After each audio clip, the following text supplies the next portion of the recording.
यात्रीगण कृपया ध्यान दें। An Unacademy teaching and notes express YouTube के प्लेटफॉर्म पर पहुंच चुकी है। ट्रेन पर चढ़ने से पहले चेक कर लें कि आपने सब्सक्राइब, लाइक और शेयर का बटन दबा दिया है। नई ट्रेन्स के नोटिफिकेशन के लिए बेल आइकन का बटन दबाना सुनिश्चित करें। धन्यवाद। Hello children, welcome to our channel and Unacademic Teaching and Notes। हम आपको बहुत कोशिश कर रहे हैं जल्दी जल्दी वीडियो दें और आपका जो सहयोग मिल रहा है उससे हमें बहुत उत्साह भी है। बहुत लोगों ने चैनल सब्सक्राइब किया है, जिन्होंने नहीं किया है वो कर दीजिए प्लीज़। आज हम प्रेशर के ऊपर बोलेंगे, इसको पढ़ाएंगे तो और हमारे नोट्स ज़रूर टेक डाउन कर लीजिएगा डिस्क्रिप्शन में से, वो आपको बहुत फ़ायदा करेंगे। अच्छा, तो प्रेशर की डेफिनेशन के लिए प्रेशर ऑन ऑब्जेक्ट फॉर्मूला से, pressure on an object is the force acting per unit area of the object। इससे ही हम डेफिनेशन दे देंगे। Force acting per unit area on the object is equal to pressure exerted on it. तो ये है force per unit area acting on the, notes तो definition पूरी मिल जाएगी, वहाँ से ले लीजिएगा। तो फोर्स एरिया, अगर वेट रखा जाए तो उस पर भी फोर्स काम करता है। एक्सीलरेशन ड्यू टू ग्रेविटी की वजह से फोर्स ड्यू टू ग्रेविटी होता, ये mg अपॉन ए ये भी होता है। इसका यूनिट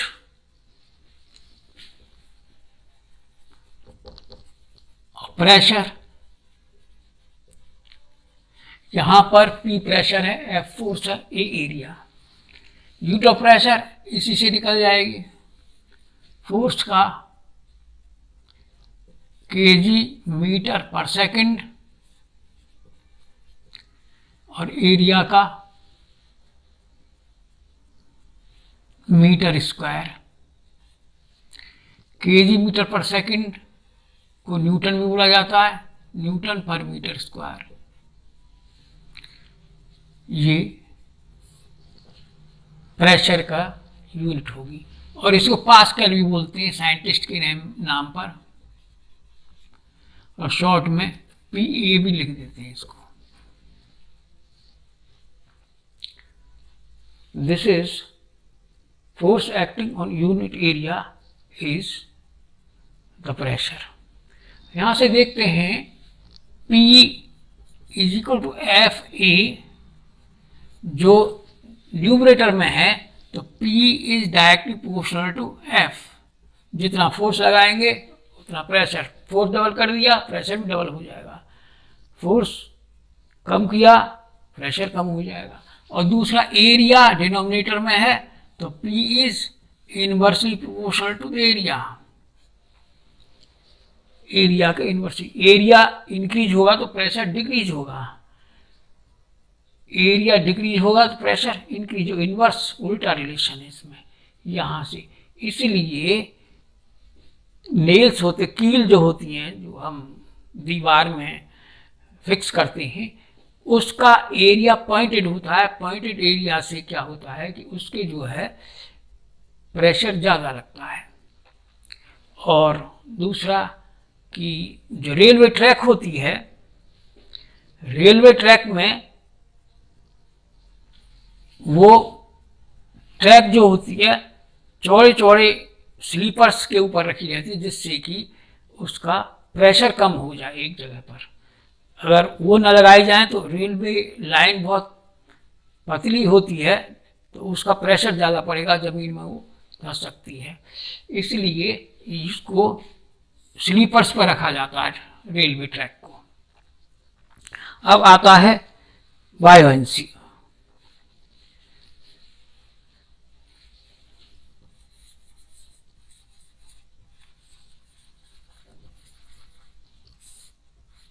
बायोएंसी,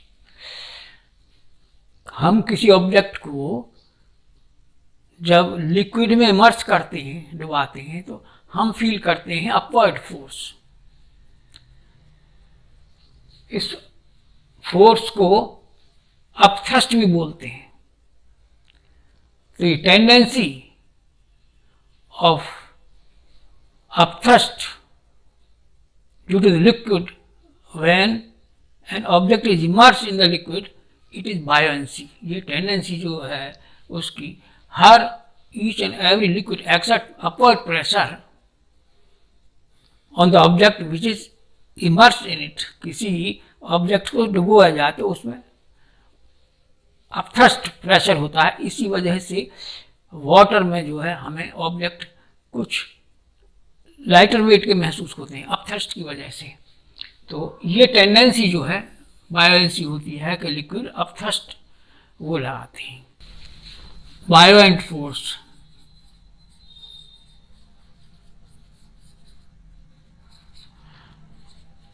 और अपथ्रस्ट।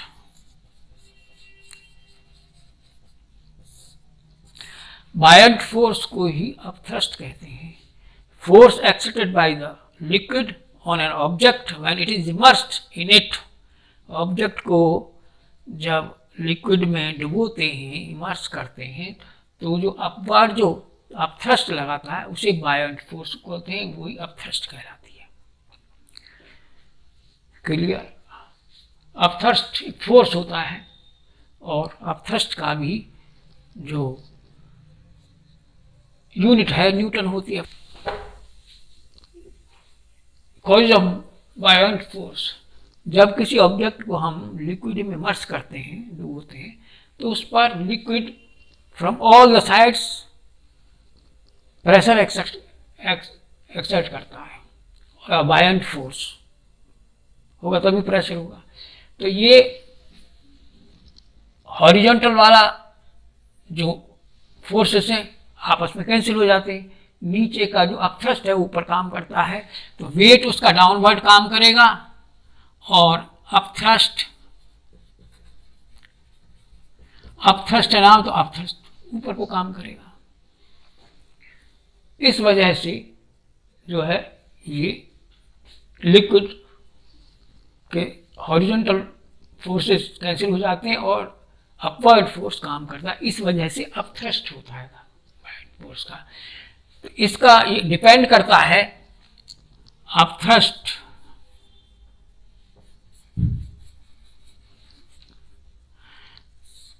डिपेंड करता है volume of the object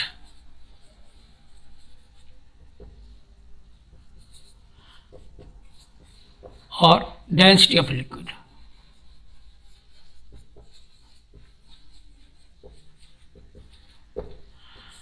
volume ज़्यादा है तो उस पर अपथ्रस्ट भी ज़्यादा हो जाएगा। डेंसिटी लिक्विड की ज़्यादा है तो ये अपथ्रस्ट ज़्यादा होगा। जिस लिक्विड में आप वो कर रहे इमर्स कर रहे हैं तो उसकी डेंसिटी कम है तो अपथ्रस्ट कम होगा, डेंसिटी ज़्यादा है तो अपथ्रस्ट ज़्यादा होगा। और वॉल्यूम जो ऑब्जेक्ट को जिसको इमर्स किया जाता है उसका वॉल्यूम ज़्यादा है तो अपथ्रस्ट भी ज़्यादा होगा। Archimedes principle. आर्किमिडीज प्रिंसिपल में आर्किमिडीज ने एक अपना सिद्धांत दिया, when any object is immersed in liquid, तो उसके there is a loss in its weight, उसके वेट में लॉस हो जाता है, कम हो जाता है। वाटर में या लिक्विड में ऑब्जेक्ट का वेट कम महसूस होता है। और दिस लॉस ऑफ वेट कितना होता है? Loss of weight is equal to liquid displaced.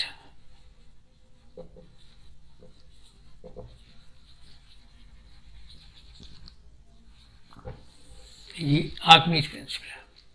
When an object is immersed in liquid partially या wholly, आधा डुबाएं या पूरा, there is a loss in its weight and this loss of weight is equal to the liquid displaced by the object.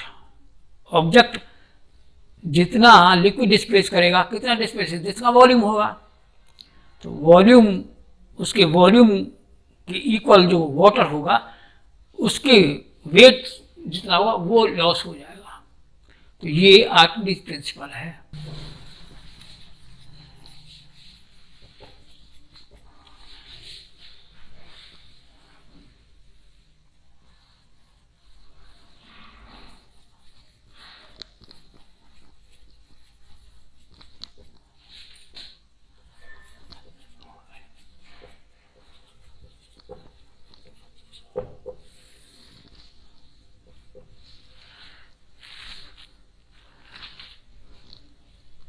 कोई object है, उसको liquid में रखा जाए तो वो why does it sink, why does it float, इसका क्या, क्यों ये डूब जाता है और क्यों ये तैरता रहता है।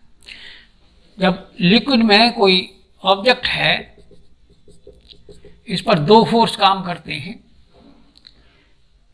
ऑब्जेक्ट का वेट डाउनवर्ड काम करेगा,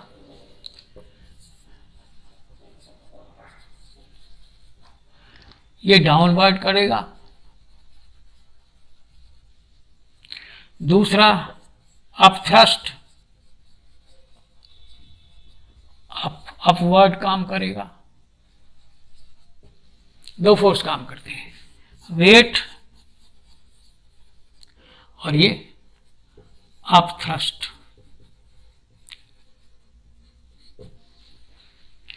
पहली condition, when upthrust greater than weight,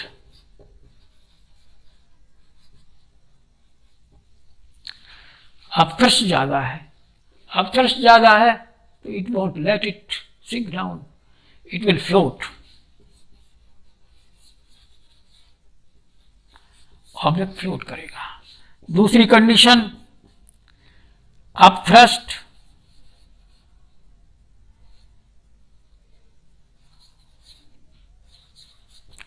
less than weight, weight ज्यादा है, अपथ्रस्ट कम है, it will sink down. Object sink down हो जाएगा। तीसरी कंडीशन ये है, दोनों इक्वल हैं,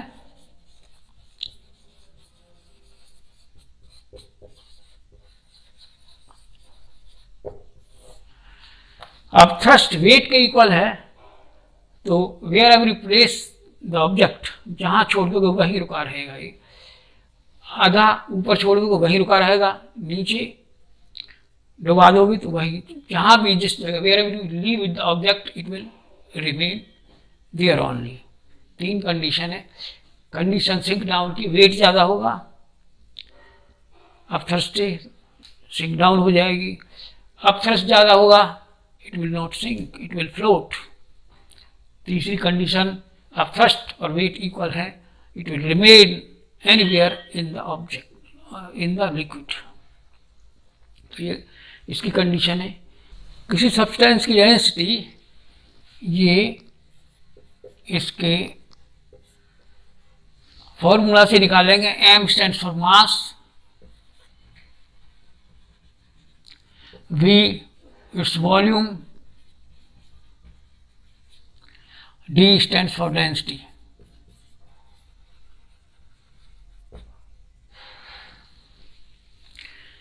Density of a substance is its mass per unit volume.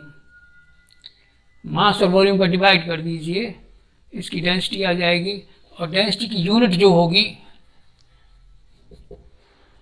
CGS system, centre gram second system में होगा, mass gram, volume centimetre cube, और MKS system, metre kilogram system में ये किलोग्राम पर मीटर क्यूब, ये इसकी यूनिट होगी डेंसिटी की। Now come to Archimedes principle. से पहले बताना जरूरी था कि आर्किमिडीज प्रिंसिपल में ये इसका इस्तेमाल होता है। डियर चिल्ड्रन, मैंने अपनी ज़िंदगी में जो डेफिनेशन लर्न किए फॉर्मूला से लर्न किए। तो फॉर्मूला से ही मैं तुम्हें बताता हूँ लर्न करने की। जैसे फॉर्मूला पर लिख दिया डेंसिटी जो मास इन अपॉन वॉल्यूम, तो mass to volume of a substance is density, formula से। और फॉर्मूला से ही मुझे पढ़ाने की आदत, मुझे वही तरीका आसान लगता है। बाकी पहले डेफिनेशन याद करो फिर फॉर्मूला लिखो, तो फॉर्मूला से जो सहारा मिलता है वो नहीं मिलता, उसमें ज़्यादा हमको माइंड को टेंशन देना पड़ता है। इसीलिए मैं इसी थी आर डी रिलेटिव।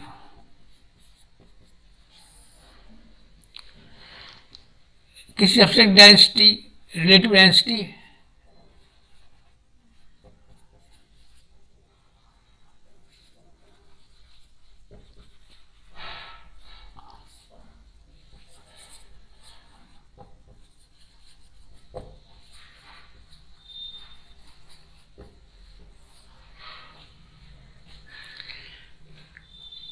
किसी सब्सटेंस की रिलेटिव डेंसिटी उस सब्सटेंस की डेंसिटी और उसका डेंसिटी ऑफ वाटर का रेशियो के बराबर होती है। इससे डेफिनेशन आ जाएगी। Relative density of any substance और object is the density of substance divide by the density of water. Water के रिलेटिव होती है और दोनों डेंसिटी है, इसका यूनिट कुछ नहीं होता ना, रिलेटिव डेंसिटी की यूनिट नहीं होती। इसको फॉर्मूला को आगे बढ़ाने के लिए हम सब्सटेंस का वॉल्यूम और वाटर का वॉल्यूम इक्वल ले लेते हैं। तो इसमें जो है डेंसिटी होगा mass equal to volume, mass of the substance, object लिख दो चाहे, अपॉन वॉल्यूम ऑफ ऑब्जेक्ट, नीचे density of water, mass of water upon volume of water. Volume of water volume of object equal से cancel हो जाएंगे। Mass of object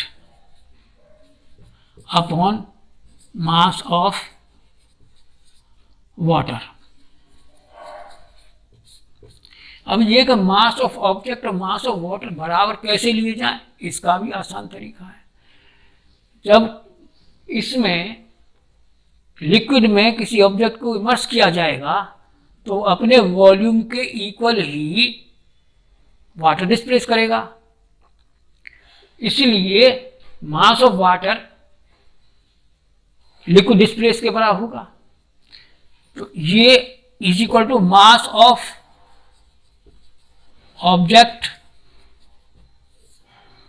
upon mass of liquid displaced.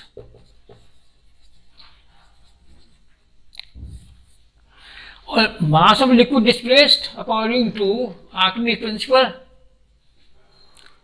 Loss in weight के बराबर होता है। Mass of object loss in weight, loss in mass in liquid water, loss in weight लिखा। तो मास of liquid, मास लेंगे तो नीचे मास, वेट लेंगे weight upon loss in mass in water. यहाँ मास लेंगे यहाँ भी मास ले लो, यहाँ वेट ले लो तो यहाँ भी वेट ले लीजिए। तो क्योंकि जी कैंसिल हो जाएगा ऊपर नीचे, तो ये तो मास ऑफ ऑब्जेक्ट और मास ऑफ लिक्विड डिस्प्लेस्ड, ये होगा। ये रिलेटिव डेंसिटी है।